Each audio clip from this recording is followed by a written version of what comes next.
welcome back to another video lecture. In our today's video lecture, we are going to do biomolecules and we are starting with carbohydrates. अब हम किससे start कर रहे हैं? Carbohydrates से जो है वो स्टार्ट कर रहे हैं. कार्बोहाइड्रेट्स ना तीन तरह के होते हैं. एक होते हैं मोनोसेक्राइड्स. बेसिकली कार्बोहाइड्रेट्स को बोला जाता है सेक्राइड. सेक्राइड होता है, पॉलीसेक्राइड कहा जाता है इनको, सेक्राइड कहा जाता है. Sugars. Carbohydrates are basically sugars. So first is monosaccharide, second is oligosaccharide and third is polysaccharide. ठीक है, तो हमारे पास तीन तरह के कार्बोहाइड्रेट्स होते हैं, मोनोसेक्राइड, ओलिगोसेक्राइड एंड पॉलीसेक्राइड. ठीक है, अगर मैं बात करूं मोनोसेक्राइड की तो ये होता है एकदम बेसिक यूनिट. ये क्या होता है? एकदम बेसिक यूनिट. ओलिगोसेक्राइड जो होता है वो 2 to 9 होते हैं. 2 to 9 मोनोसेक्राइड. ठीक है, ये होते हैं बेसिक, ये 1 ही होते हैं बेसिकली. ये होते हैं 2 to 9 मोनोसेक्राइड और ये होते हैं 10 और मोर मोनोसेक्राइड्स. ये 10 से भी ज्यादा होंगे, ये 2 से 9 ही होंगे और ये एक ही होगा. ठीक है, अब होता क्या है? पॉलीसेक्राइड्स क्या होते हैं? Polysaccharides are long monomers of sugars. ठीक है, मोनोमर्स की चेन होती है पॉलीसेक्राइड. शुगर्स की जो चेन है, शुगर्स की जो चेन होती हैं वो होती हैं हमारी पॉलीसेक्राइड्स. ठीक है, सो व्हाट आर शुगर्स की चेन? वो होती हैं हमारी पॉलीसेक्राइड्स. ठीक है, अब हमारे पास आते हैं मोनोसेक्राइड्स. मोनोसेक्राइड्स जो होते हैं वो बेसिकली बिल्डिंग ब्लॉक्स होते हैं. क्या होते हैं? बीबी को क्या मतलब? बीबी का मतलब building blocks. Building blocks of carbohydrates. Monosaccharides are building blocks of carbohydrates. These are the basic unit. इनको हम क्या कहते हैं? इनको हम कहते हैं बेसिक यूनिट. Clear everybody? अब जैसे कि हमारे पास एक एग्जांपल है ग्लूकोज. ग्लूकोज क्या होता है? जल्दी से सोचो. C6H12O6. ये होता है हमारा एक monomer. Glucose is a monomer. Glucose is a monomer. ठीक है, हमारे पास बेसिक यूनिट होते हैं. Glucose is a monomer. फिर आता है राइबोज. C5H10O5. ये होते हैं राइबोज शुगर यूज होती है आरएनए में. फिर होता है फ्रक्टोज को हम मिल्क शुगर भी कहते हैं. क्या कहते हैं? Milk sugar. C6H12O6. This is the same. ये सेम होती है, फ्रक्टोज बिल्कुल सेम होती है. फिर होती है हमारे पास डीऑक्सीराइबोज. ये क्या होती है? ये डीएनए में होती है. बेसिकली होती ये भी C5H10 ही है, बस इसमें O4 होते हैं. ये एक एक्सेप्शन है जिसमें O4 होते हैं. ठीक है, ओके. नहीं तो यूजुअली CnH2nOn चल रहा था ना पैटर्न सारी शुगर्स का. इसमें क्या है? इसमें जो है ये C5H10O4 हो जाते हैं. क्या हो जाते हैं? C5H10O4 हो जाते हैं. अब राइबोज शुगर क्या होती है? C5H10O5. Glucose sugar C6H12O6. Fructose sugar milk sugar C5H10 नहीं C6H12O6 same as glucose. And DNA वाली डीऑक्सीराइबोज शुगर C5H10O4. क्लियर हो गया? इतना समझ भी आ गया? इतना कोई परेशानी? पक्का से कोई परेशानी तो नहीं है? 101% कोई भी परेशानी नहीं है? पक्का समझ आ गया ना? चलो अब मैं जल्दी से तुम्हारे को इन वाली शुगर्स के जो हैं स्ट्रक्चर्स बता देती हूँ. हमारे पास 2 ही स्ट्रक्चर्स हैं लर्न करने को. एक है राइबोज, एक है ग्लूकोज. हमें बाकियों के स्ट्रक्चर से कोई लेना देना नहीं है. हमारे को राइबोज का स्ट्रक्चर पढ़ने का है और हमें ग्लूकोज का स्ट्रक्चर पढ़ने का है. देखो राइबोज का स्ट्रक्चर अगर हमें पढ़ने का है तो हम कैसे पढ़ेंगे? 5 कार्बन है तो 1 2 3 4 5 बना दिया. दोबारा से बना देती हूँ. 1 2 3 4 5 ये हो गए राइबोज. यहाँ इसका एक ऑक्सीजन होता है. फिर यहाँ से करो, यहाँ OH दे दो, यहाँ OH दे दो, यहाँ CH2OH नहीं, यहाँ CH2OH दे दो और यहाँ OH दे दो, ये बन गई तुम्हारी राइबोज शुगर, बन गई C5H10O5, क्या बन गई? Ribose sugar. कैसे बनी? यहाँ पर CH2OH दे दिया, यहाँ OH दे दिया, यहाँ OH दे दिया, यहाँ OH दे दिया, बीच में O लगा दिया और एक क्या बना दी? पेंटेन की रिंग बना दी। ठीक है, कैसे बनी?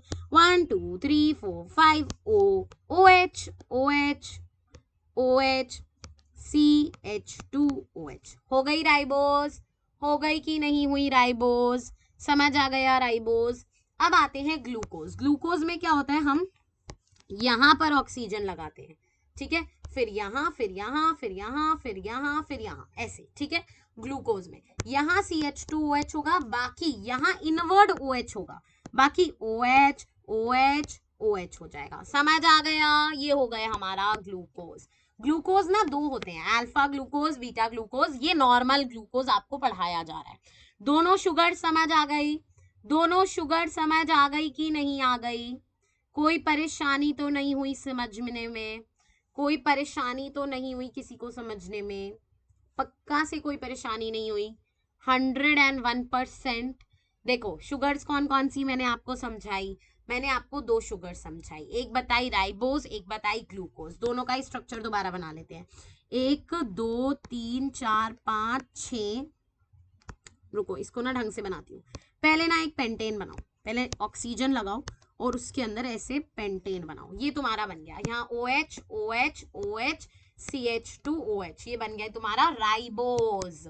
ये क्या बन गया तुम्हारा? राइबोज शुगर बन गया। अब दूसरा क्या बनेगा? ग्लूकोज। यहाँ पर O लगा दो, यहाँ पर, यहाँ पर, यहाँ पर, अरे अरे अरे अरे अरे अरे अरे,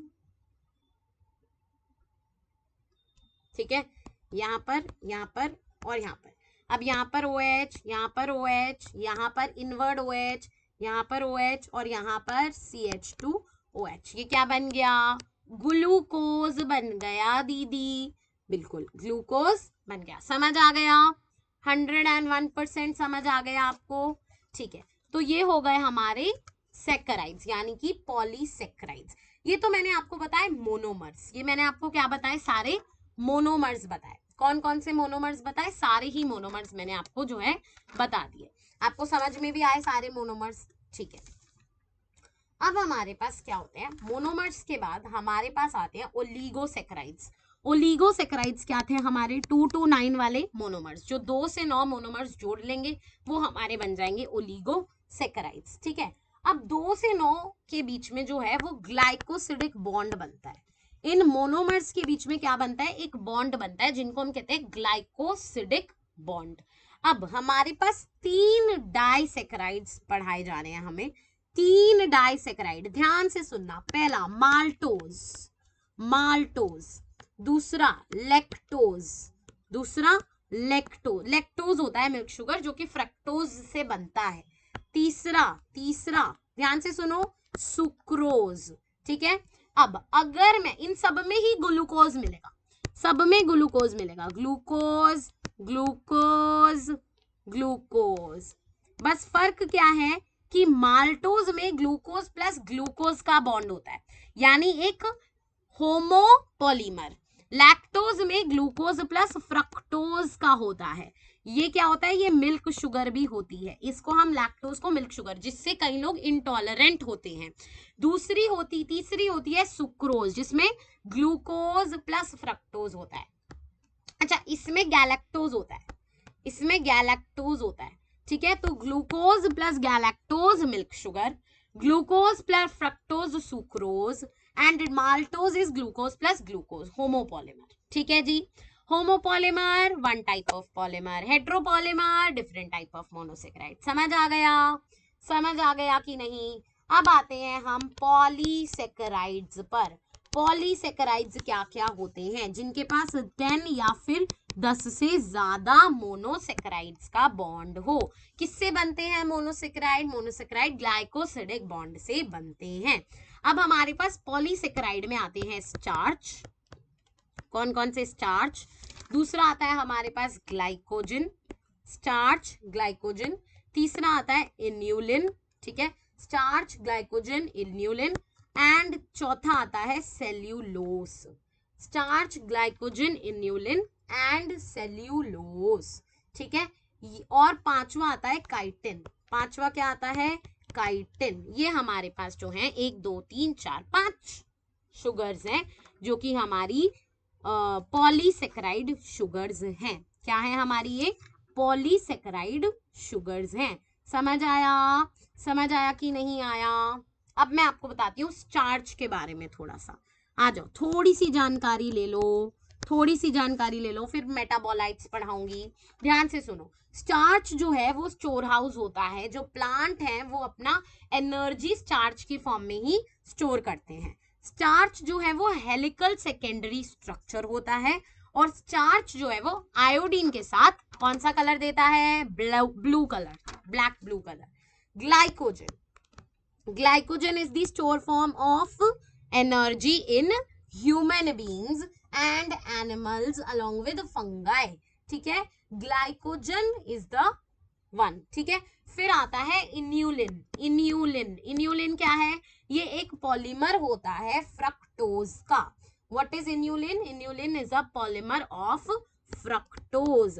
देन हमारे पास आता है सेल्यूलोज, सेल्यूलोज, सेल्यूलोज क्या होता है, सेल्यूलोज होता है एक ऐसा मोनोसेक्राइड जिसके पास, एक ऐसा पॉलीसेक्राइड जिसके पास which is a homopolymer of glucose. Cellulose is a homopolymer of glucose. इसके पास कोई भी हेलिकल्स नहीं होते, तो ये I2 को कंट्रोल नहीं कर पाता, स्टार्च I2 को होल्ड कर पाता है। प्लांट की जो सेल वॉल होती है वो सेल्यूलोज से बनती है। Clear everybody? अगला और लास्ट हमारे पास रह गया काइटिन। काइटिन क्या होता है, काइटिन हमारे पास कॉम्प्लेक्स पॉलीसेक्राइड्स होते हैं जो कि होमोपॉलीमर्स होते हैं, और इनके ये हम building blocks of amino sugars कहते हैं इनको, ठीक है। एक्सोस्केलेटन ऑफ आर्थ्रोपोडास, जो कॉकरोच का exoskeleton, cockroach has an exoskeleton, है ना, वो बनता है काइटिन से। और काइटिन कई बार ना आपकी उसमें भी होता है प्रेजेंट बिटवीन दी प्लांट के वो पैरेन्काइमा स्क्लेरेन्काइमा के टिश्यूज के बीच में, ठीक है। अब आपका जो टॉपिक है वो है मेटाबोलाइट्स। मेटाबोलाइट्स, हमारे पास दो तरह के मेटाबोलाइट्स होते हैं, एक होता है प्राइमरी मेटाबोलाइट, एक होता है सेकेंडरी मेटाबोलाइट, जो कि प्लांट्स में फाइंड आउट होते हैं, लिविंग बीइंग्स में फाइंड आउट होते हैं। बेसिकली प्राइमरी मेटाबोलाइट वो होते हैं जिनके फंक्शन हमें पता होते हैं, दे हैव आइडेंटिफाइड रोल्स, जैसे लिपिड्स का, न्यूक्लिक एसिड का, प्रोटीन का, कार्बोहाइड्रेट का, इनके फंक्शन हमें पता है। दूसरे होते हैं सेकेंडरी मेटाबोलाइट, इनके स्ट्रक्चर्स हमें नहीं पता होते हैं, ये यूजुअली प्लांट में, फंगस में, माइक्रोब्स में पाए जाते हैं। जैसे सेंट, सेंट की खुशबू बड़ी अच्छी आती है लेकिन उसका फंक्शन क्या है ये हमें कभी समझ नहीं आया। Gums, alkaloid, rubber, coloured pigments, spices, antibodies, flavonoids, इन सब का हमें ना तो रोल पता ना अभी पता चला, तो ये हमारे सेकेंडरी मेटाबोलाइट्स होते हैं। We do not understand the role of functions of these all metabolites, but we will know soon. लेकिन इनमें से कुछ बड़े यूजफुल होते हैं ह्यूमंस के लिए, जैसे rubber, drugs, spices, scents, pigments. So some secondary metabolites have ecological importance also.